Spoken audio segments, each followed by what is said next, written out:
Welcome to this new how-to. In this how-to we're gonna look at how we can start the dockless DC-3, right?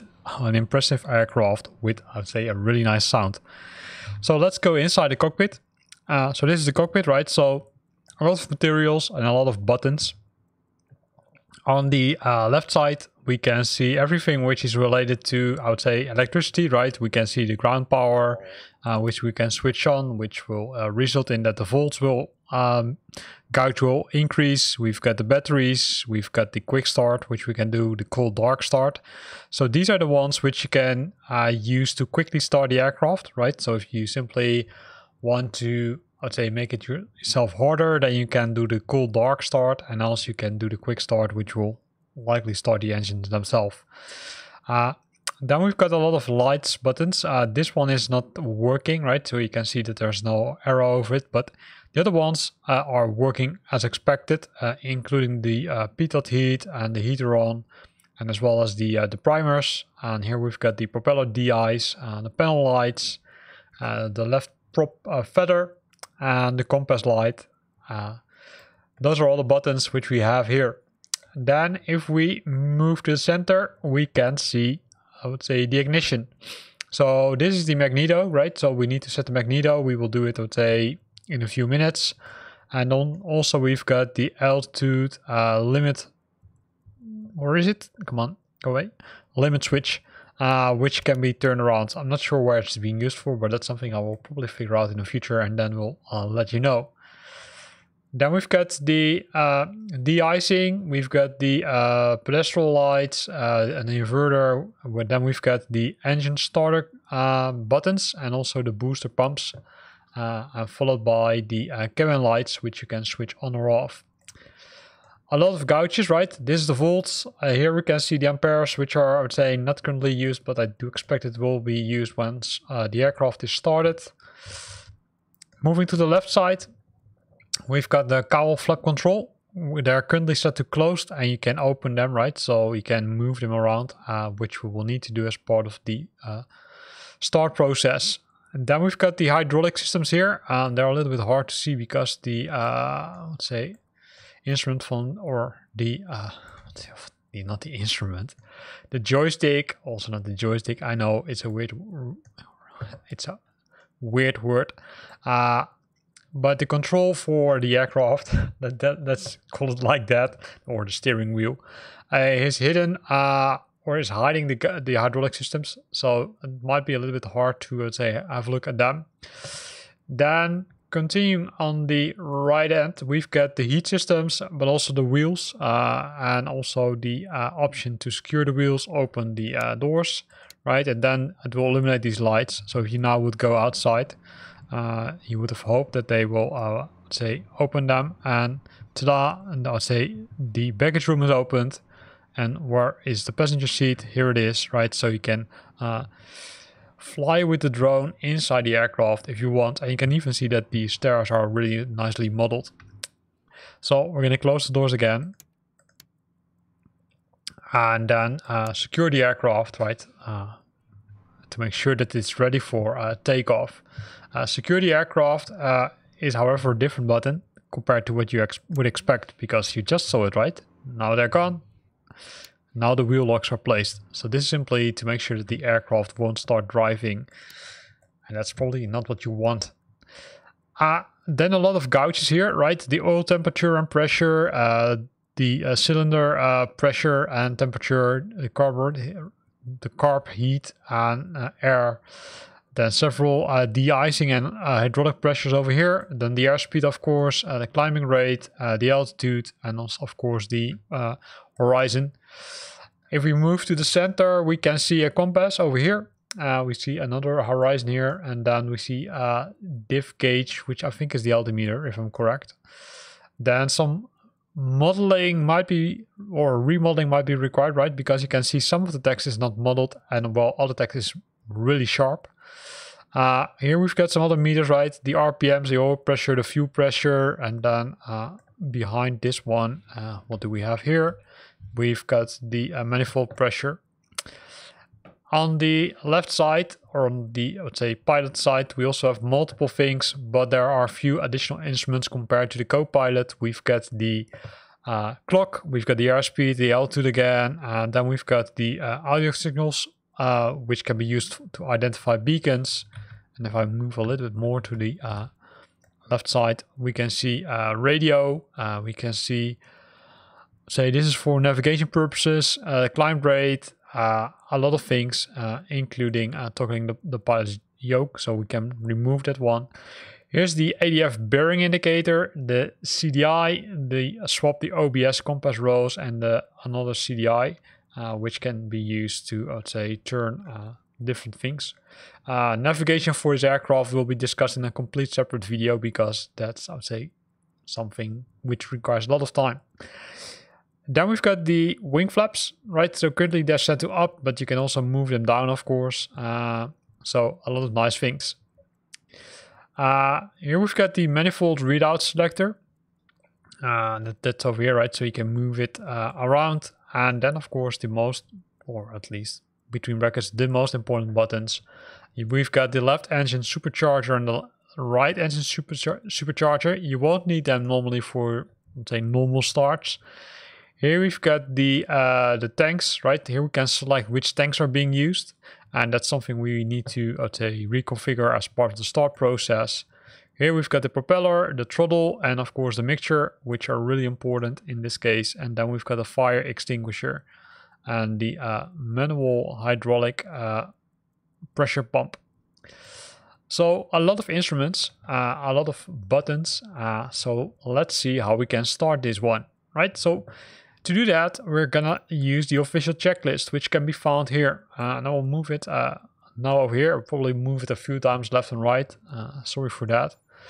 So the first thing we need to do is set that the aircraft is secure, right? So that's something which we didn't do. So we're gonna push this one, secure the aircraft. I'm gonna zoom in a bit so you can see it better. So here we go. We're gonna secure the aircraft to prevent that it's going to drive.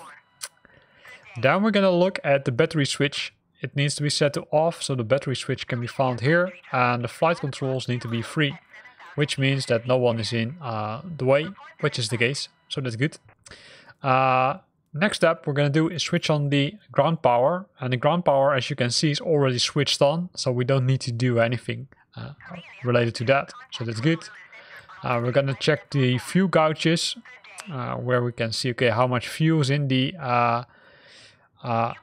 different, I would say, tanks, and you can do that by moving this button, right? So we can check the left aux, the left main, the right main, and the right aux. So you need to use this button to check them. The cowl flaps, they need to be opened. So if we open the cowl flaps, we need to do it like this, right? So you need to move it around to open, and do the same thing over here. Now, if we would go to the outside and would have a look at the engines, you will see that something has changed, because the cowl flaps are, I would say, resulting in most cases, if they, I would say, have animated it, that something will open in addition to the normal pieces of the engine. But to be honest, I don't see it here being modeled. Normally there, I would say, somewhere below, and you will see, I would say, something moving open. Maybe it's this one, because it has been moving. So let's have a look at what happens if we set it to close again.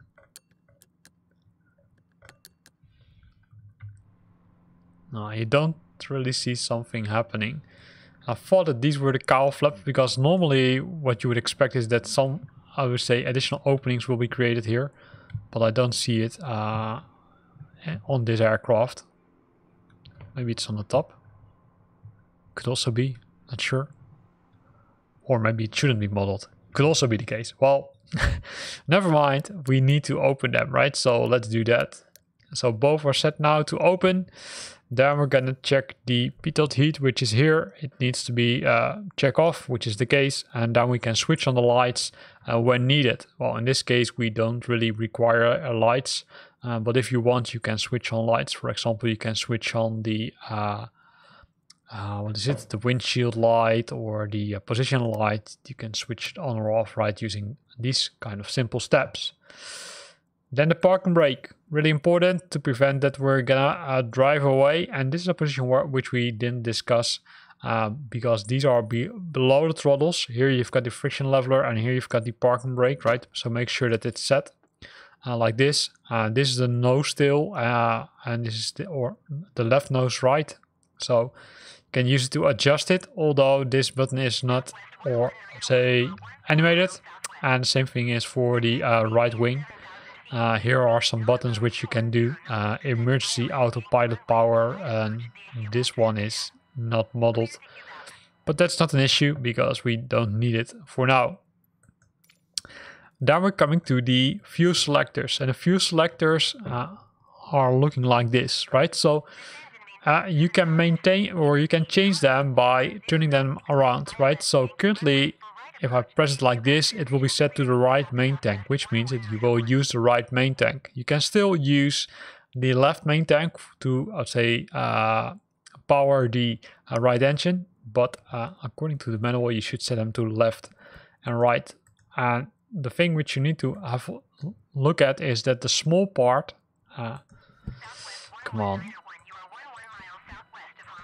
the small part, which is this part, should be, say, pointing to the tank which you want to use. I'm gonna switch off the supercharger. It's not needed for now. And then we're gonna go to the throttles, which are here, right? All the levelers which are related to the engine can be found here. As with normal aircrafts, we need to make sure that the propellers are set to full, right? So full high RPM, as well as the throttle itself. You need to, I would say, increase them a bit, and mixture needs to be set to full in this case. So full rich, and still the pitot heaters, which are shown here, need to be remained off, right? So that's the case. So once that's done, we can start the engines. And to start the engines, we need to switch on the few boosters, which are here. So you can switch them on. And what it says is that you need to do the right engine first and then do the left one. So we're going to do it like this. So we're going to switch on the few boosters, right, which you can find here, right from center. Then we're going to switch on the master ignition. It says pull off, right? So I do think that you need to press it like this. So it means pressed in. But we will find out in a few minutes. And then, of course, change the magneto to, in this case, both. Once we've done that, we can switch on the right engine, right? So we're going to push this one to down, which means it's set to right. Then we wait. Then we switch on the mesh starter. And then if we go to the outside of the aircraft, you will see this happening. So it's not really doing anything. But I'm already gonna position myself in a good position because the button which we're gonna change, or say enable now, will cause some cool effect. And that's the right primer.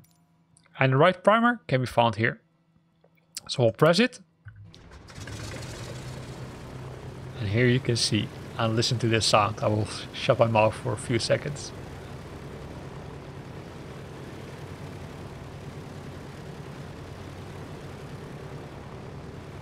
It's a beauty, right? So this engine has started, right? So do we need to do something else? Yes, of course we need to do something. We need to make sure that the battery switch is on, which we will do now, and that the ground power is switched off. Once that's done, you will repeat the same thing for the left engine. So we will switch on the booster pumps. We will make sure that this one is set to left. We make sure that the magnetos are switched to both. Then switch on this one. And then switch on this one. See, it will start turning around, hopefully. There it goes. And what you will see is that these buttons, the primers, will automatically switch off, as well as the mesh, that one will also switch off, and this will return to the center position, not by default, because you need to do it manually. So once you've done that, you can continue with the next page, which is the after the start engine, right? So you can check the hydraulic pressure, which can be found here. It's a little bit hard to see, but let's see if we can remove this one. would have expected that they would have animated this part, but it's, let's say, here. Let's move around a bit so we can see it a little bit closer. So it says, okay, it needs to be in the green zone, right? Between 675 and 925, which is the case. So nothing to do. Then we need to switch off the fuel booster for the right engine. And also for the left engine. Once we checked this complete list. But let's do it right now. And then check the gauges, right? First one we're gonna check is the oil pressure, which is this one, right? Which is not blinking. Let's say this is, I would say, currently it's in okay status, right? There's, I would say, idly it should be somewhere here, but that will happen in a few minutes. Then we need to check the temperature. The temperature for the oil can be found here. It's almost in the green zone, not yet completely, for the left engine, and this is the right engine, right? So left and right is separated here.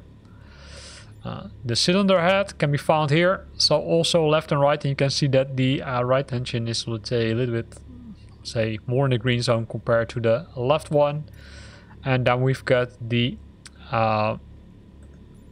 fuel pressure, which is here, which is in the green zone.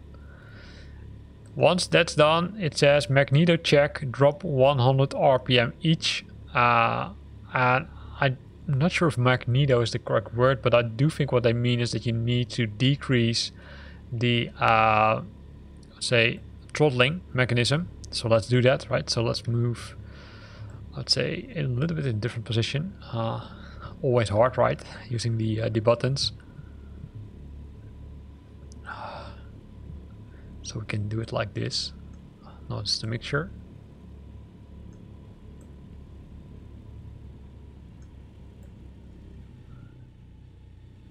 You can see that the RPMs are dropping now. So the RPMs are now a lower range. And then we're going to check the instruments, right? So are the instruments, I would say, showing the values which we would like to see. So I'd say a lot of cool stuff in here, right? And then it's time to taxi, right? So don't forget to remove the security. It's not mentioned here, which is kind of weird, because if you won't remove the security, then you won't come far, right?